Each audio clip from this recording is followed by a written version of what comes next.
예, 만나서 반갑습니다. 저는 논중과 추론에서 인문노수를 가르치는 손봉우라고 하고요.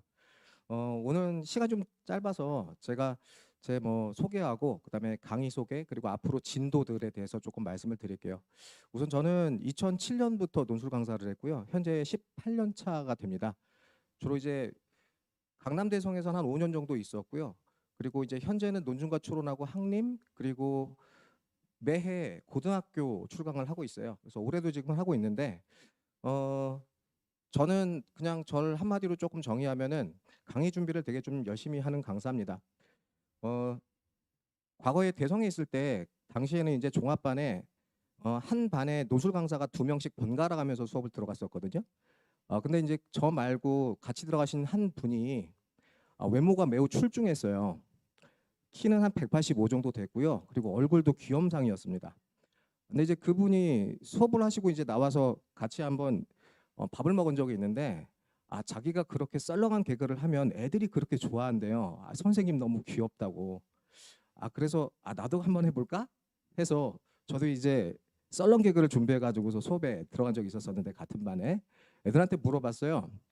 어, 세상에서 가장 굶주린 사람이 많은 국가는 이렇게 물어봤습니다. 그래서 제가 답은 헝그리 이랬습니다. 그 순간에 애들 표정을 제가 잊을 수가 없어요. 이 사람을 되게 경멸하는 듯한 그 표정으로 저를 쳐다봤었는데 이래서 사람이 강의 준비를 따로 외모가 타고나지 않으면 열심히 해야 되는구나라는 걸 좀 느꼈습니다. 그래서 남들보다 좀 열심히 강의 준비를 하고 있고요.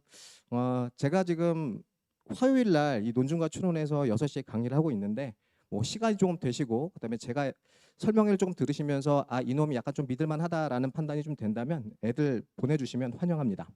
자, 그럼 이제 제 강의 소개를 본격적으로 할게요. 자, 이제 제 강의 소개를 하려면은 문제를 하나 조금 보셔야 되는데 지금 이 보시는 문제가 연세대학교 과거 모의 문제거든요. 그 중에서 이제 문제를 제가 조금 이제 짧게 변형을 해서 가다시 2번은 조금 뺐고 문제를 살짝 이렇게 한번 내봤습니다. 문제를 이렇게 보시면은 이제 나의 언어 현상을 적절한 기준을 사용해서 이제 나누라고 얘기했고요. 그다음에 그 유형들을 가다시일과 가다시의 핵심 내용을 가지고서 한번 평가해 보래요. 그 현상이 옳은지 그른지를. 그래서 이렇게 이제 보시면 제시문 나를 이렇게 이제 한번 보시면은 제가 조금 구분하기 쉽게 좀 나눠놨거든요. 첫 번째 줄 이렇게 보시면 뽀샵지 키득키득 맞아 이렇게 나와 있잖아요. 그러니까 이거는 개인적인 차원에서 효율적인 소통, 빠른 소통을 위해서 언어를 압축하고 그다음에 문법을 파괴한 그런 사례고요. 그다음에 손주병, 삼포시대 같은 경우에는 사회적 현상을 반영한 신조어가 되겠습니다. 얼추 이해가 가시죠? 자, 그리고 이제 가다실에서 제시문 나에 나타난 언어 현상을 평가해 보래요. 그래서 지문들을 이렇게 한번 눈으로 한번 보세요. 앞에 설명회 들으시느라 좀 힘드셨을 텐데 이렇게 문제를 풀면서 우리가 머리를 조금 식힙시다. 가다시 1번을 이렇게 보게 되면 사회적 규범이 정상적으로 작동하는 사회 같은 경우에는 그 다음 줄에 공동체와 맺는 관계에 대해서 안정적인 좀 인식을 구축할 수 있다고 얘기했고요. 그다음에 사회 규범이 정상적으로 작동하는 사회에서 자신의 잠재력을 충분히 발휘할 수가 있고 안정적으로 생산적인 일에 참여할 수 있대요. 그럼 결과적으로는 언어 규범을 지켜야 된다는 얘기겠죠. 그러면 이제 얘 입장에서 보게 되면 제시문 나의 언어 현상을 긍정적으로 평가하겠습니까? 부정적으로 평가하겠습니까? 부정적으로 평가하겠죠. 자, 요 정도만 보시고 제시문화의 언어 현상은 분류했다고 가정을 하고 이제 가다시에서 나를 평가한 답을 2개를 한번 보실 텐데 어떤 답이 상대적으로 좀 잘 쓴 것 같은지 한번 판단해 보세요. 학생 답안 A입니다. 그리고 읽고 이해가 되셨으면 이렇게 동그라미 사인을 보내주시면 제가 넘기겠습니다.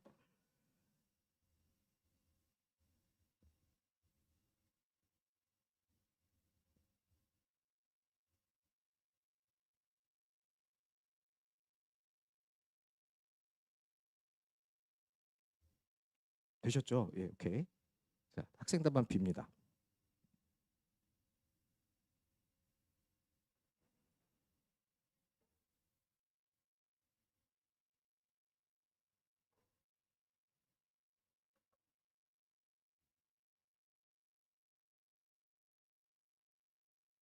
자, 저 보셨죠? 부모님들이 생각하실 때 A 답안이 잘 쓴 것 같아요? B 답안이 잘 쓴 것 같아요? B 혹시 A라고 생각하시는 분? A 분명히 있어요. 예, 제가 여쭤본 이유는 뭐냐면은 A하고 B 답안은 사실 두 개 다 정답인데 약간 좀 다르죠, 느낌이. 그리고 만약에 이제 뽑는다고 하면은 B를 뽑게 됩니다. 왜 B를 뽑게 될까요? 어머님들이 생각하셨을 때. 그렇죠. 훨씬 더 분석과 논증이 구체적이죠. 이런 답들을 뽑는다는 겁니다. 그래서 공부 잘하는 애들이 대부분 A처럼 써요. 이게 어떤 느낌인지 아시겠나요? 그러니까 공부 잘하는 놈들, 수능 점수 잘 나온 놈들은 사실 자기가 이 정답을 왜 썼는지 계산이 너무 빨리 되는 바람에 이걸 천천히 풀지를 못해요. 간혹 그 과거에 이런 경험 없으셨습니까? 공부 잘하는 애 중에 설명을 잘하는 애들도 있지만 유독 머리가 좋은 애들 같은 경우에는 오히려 설명을 못해요. 이걸 왜 못해? 이런 식이죠.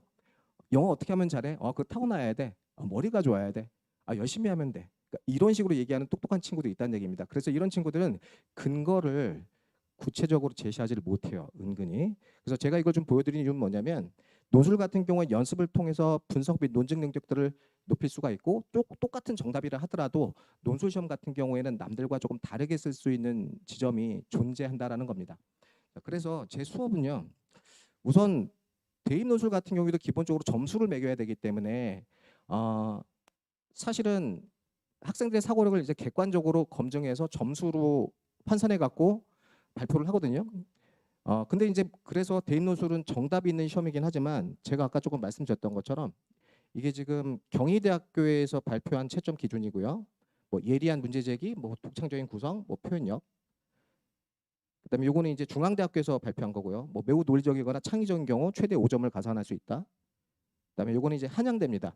뭐 정확한 단어 선택, 그다음에 자연스러운 문장 구성, 뭐 유기적인 연결, 구성이겠죠. 이런 것들을 평가한대요. 그래서 저는 논술 시험이 물론 정답이 있습니다. 그래서 진짜 왜 논술 문제가 난이도가 높은 문제 같은 경우에는 정답만 써도 붙을 수가 있어요. 근데 애들한테 물어보면은 실제 시험 보고 나오면 애들이 자기네들이 풀었던 문제가 쉬운지 어려운지 귀신같이 알거든요. 근데 저는 개인적으로 어떤 때가 가장 긴장되냐면 애들이 논술 문제가 쉽다 그랬을 때 오히려 긴장이 돼요. 그럼 얘 말고 다른 친구들도 잘 쓸 가능성이 있잖아요. 근데 문제는 논술은 상대평가잖아요. 그렇죠?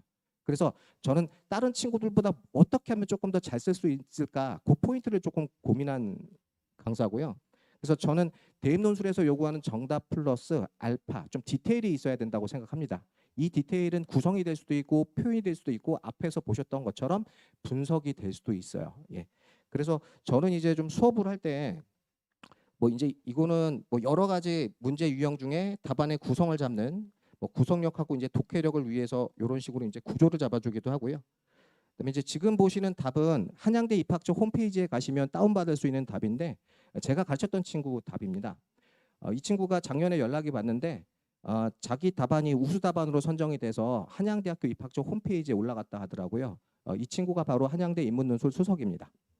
네. 그리고 이제 이 친구들 같은 경우에도 결과적으로 답을 이렇게 보게 되면 다른 친구들보다 뭐가 좀 더 나으냐? 아까 앞에서 보셨던 것처럼 다른 친구들하고 똑같은 답을 썼지만 분석력이 좀 달랐던 친구예요. 그리고 요거는 그냥 눈으로 보시면 되는데 여기 이제 1단락, 2단락 같은 경우에 제가 답안 구조를 잡아주는데 뭐 소개, 사실, 의미, 관점 연결은 이제 지문들이 문장들이 연결되는 구조라고 생각하시면 되고요. 그다음에 여기 빨간색 글씨 같은 경우에는 남들보다 조금 잘 쓸 수 있는 포인트가 있다면 여기까지 한번 가봐라라고 제가 수업을 해요. 자, 그리고 좀 더 한번 넘어가 볼게요. 요거는 이제 제가 뭐 한 3주에서 4주에 한 번 정도 하는 건데 학생들의 표현력을 향상시키기 위해서 그다음에 논술에서 약간 자주 나오는 어떤 그런 개념들을 익히기 위해서 십자말 풀이를 제가 좀 자체 제작해 가지고서 이렇게 표현력 향상 용도로 활용하고 있습니다. 그리고 조금 더 말씀을 좀 드리면 사실 뭐 사탐 주제를 잘 몰라도 논술 문제를 풀 수 있는 경우가 조금 많은데 그래도 조금 알아두면 좋은 사탐 주제와 그다음에 사탐 주제와 관련된 이론들, 용어들을 이런 식으로 좀 제가 정리해서 나눠줘요. 뭐 정법, 경제, 그다음에 사문, 뭐 사진 찍으셔도 됩니다. 그래서 제가 조금 천천히 넘길게요. 그래서 사실은 이제 아이들이 배운 사탐 과목하고 별개로 다른 영역의 사탐 과목에서 주제가 출제될 수도 있기 때문에 이런 어떤 개념이나 용어들이 출제가 될 때 제가 애들한테 조금 상세하게 가르치고 지도하는 편입니다. 그래서 이걸 통해 이제 지문들에 대한 이해력과 좀 표현력을 좀 향상시키고 있고요. 그래서 제 강의를 그냥 한마디로 조금 말씀을 드리면 정답 플러스 알파 이걸 이제 제가 디테일이라고 말씀을 드린 거고 다른 친구들에 비해서 조금 더 다르게 쓸 수 있는 개성을 지향하는 강의다라고 생각하시면 됩니다. 근데 이 중간에 빠진 건 사실 저 혼자 열심히 한다고 해서 애들이 합격 가능성이 막 높아지거나 그러진 않아요. 기본적으로 애들은 게으릅니다. 그러니까 뭔지 모르겠는데 당장 논술을 열심히 해야 되는데 사실은 애들이 항상 수능 공부가 급하기 때문에 사실 수능 공부를 열심히 하지도 않으면서 공부한다는 핑계들을 가끔 대요. 그래서 논술에서는 제가 봤을 때 제일 좀 중요한 건 성실성인 것 같아요. 그래서 제 어떤 강의하고 그다음에 아이들이 조금만 다시 쓰기 정도의 성실성만 보인다고 하면은 합격 가능성을 확 높일 수가 있습니다. 자, 요건 이제 제 현재 진도 상황이고요. 제가 여기서 1월 달부터 강의를 했으니까 그 논술 문제 스타일을 강사별로 조금 분류하는 방법들이 좀 다르긴 한데 저는 크게 이제 6개로 묶거든요. 이렇게 이제 보시면 요약 분류 하나, 그다음에 비교 설명은 각각이에요. 비교 설명 3개, 평가 4개, 자기 견해 5개, 그다음에 자료 해석 6개. 그래서 이 6개 문제 유형에 대한 독해법과 구조를 배우는 수업들을 진행하고 있거든요. 그래서 이제 맨 마지막에 지금 제가 지금 자료 해석을 진행을 하고 있고요. 이 자료 해석이 여름방학 전에 끝납니다. 그러면 중간에 유입된 친구들은 어떤 식으로 너가 관리를 할 거냐라고 좀 물어보신다면 제가 지금 필수적으로 들어야 될 유형별 강의는 찍어 놓은 상태입니다. 그래서 그 영상들을 따로 조금 제공할 생각이고요. 이 영상은 좀 무료로 배포할 생각입니다. 그다음에 별도 쓰기 과제들을 따로 줄 거예요. 그 핵심 강의를 듣고 그 강의와 관련된 쓰기 과제를 별도로 조금 주고 제가 보통 수업을 6시에 시작하는데 조금 신규생들 같은 경우에 좀 일찍 불러서 제가 뭐 한 5시에서 5시 반 사이에 좀 불러가지고서 개별적으로 따로 좀 첨삭을 해줄 생각입니다. 늦게 들어온 친구들은요. 자, 그리고 여름방학 때는 제가 이제 7월 23일부터 여름방학 진행 시간표가 가동이 되는데 이때부터는 실전 문제를 푼다고 생각하시면 됩니다. 그래서 9월 10일 애들 원서 접수 기간까지 8주 여름 특강 프로그램이 화요일 날 저녁 6시에 그냥 그대로 진행이 돼요. 자, 그래서 여기 보시면은 실전 기출문제 교재 가로 플러스 유형 종합이라고 얘기했죠. 그래서 그 전에 이제 유형을 6개로 나눠서 따로따로 배웠다면 여름방학 때부터는 이 6개 유형들을 이제 묶어서 대학교 기출문제들을 본격적으로 풀어간다고 생각하시면 됩니다. 자, 구체적인 커리는요. 이렇게 생겼습니다. 자, 수업은 8번이 진행이 되고요. 1회하고 5회는 수업이 비슷하고 2회, 6회 비슷하고 3회, 7회 비슷하고 4회, 8회 비슷합니다. 즉 4개로 나눠서 한 종합점검 항목을 2번 나간다고 생각하시면 돼요.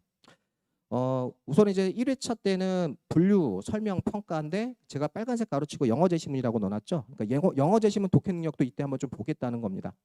그래서 보통 이제 분류 문제는 뭐 성균관대학교, 그다음에 뭐 외대, 경희대학교에서 출제가 되고요.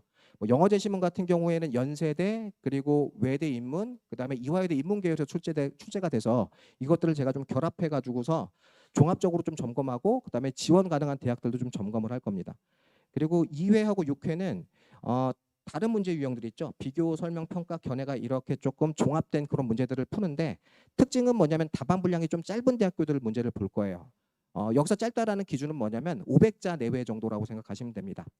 그 다음은 뭐냐면 똑같은 이제 문제 스타일이고 종합인데 답안 분량이 긴 대학. 기준은 분량이 한 1000자 정도 되는 대학이라고 생각하시면 되고 맨 마지막은 도표나 그래프 해석을 조금 중점적으로 보는 대학들이 되겠습니다. 그래서 사실은 이제 제가 수업들을 크게 보면 이게 4개로 쪼개서 수업들을 진행을 하고 2번 이렇게 반복을 하지만 우선은 수업의 목적은 뭐냐면 모든 유형들을 종합적으로 점검해서 다지는 데 목표가 있고요. 2번째는 학교가 이미 나는 어떤 학교를 쓸 거다라고 이미 정해져 있는 친구들 같은 경우에는 정말 이건 그냥 다지기 수업 용도라고 생각하시면 됩니다. 자, 그런데 학교가 정확하게 정해지지 않은 친구들, 그래서 어떤 학교를 써야 될지 모르는 친구들 같은 경우에는 맨 마지막에 이 대학 점검 항목에 맞춰 가지고서 이 친구가 상대적으로 어떤 문제들을 잘 푸는지를 제가 종합적으로 한번 볼 겁니다. 그래서 이제 지금 보시는 게 이제 성적표거든요. 8번 수업을 하게 되면 이 8번에 해당하는 논술 첨삭 결과를 M-스위치 앱을 통해서 확인할 수가 있습니다. 점수하고 그다음에 첨삭 내용이거든요. 이건 이제 제가 가르친 친구 중에 한 친구의 성적표를 제가 캡처를 조금 한 거고요. 그래서 학생들의 어떤 논술 성취도를 부모님들이 좀 객관적으로 확인하실 수가 있어요. 제 기준으로 말씀을 좀 드리면 70점이 기본 점수고요. 80점은 중간, 그다음에 90점은 경쟁률과 상관없이 절대 합격하는 답안. 85점 이상이면 합격 가능성이 있는 답안 정도로 보시면 됩니다. 그래서 이렇게 이제 각 문제 특징별로 우리 아이가 어떤 문제들을 잘 푸는지 이 성취도들을 조금 평가하면서 아이들의 이제 9월 모의, 6월 모의고사 성적하고 그다음에 논술 성적, 뭐 논술 성적을 종합할 수 있고 그다음에 특정 문제 스타일을 잘 푸는지를 초점에 맞춰서 볼 수도 있습니다. 그래서 이것들을 전부 다 종합해서 9월 10일 날 수업들을 이제 맞추면서 제가 수시 지원 전략들을 정확하게 짜 드리겠습니다. 자, 제 소개는 여기서 마치겠고요. 끝까지 들어주셔서 감사합니다.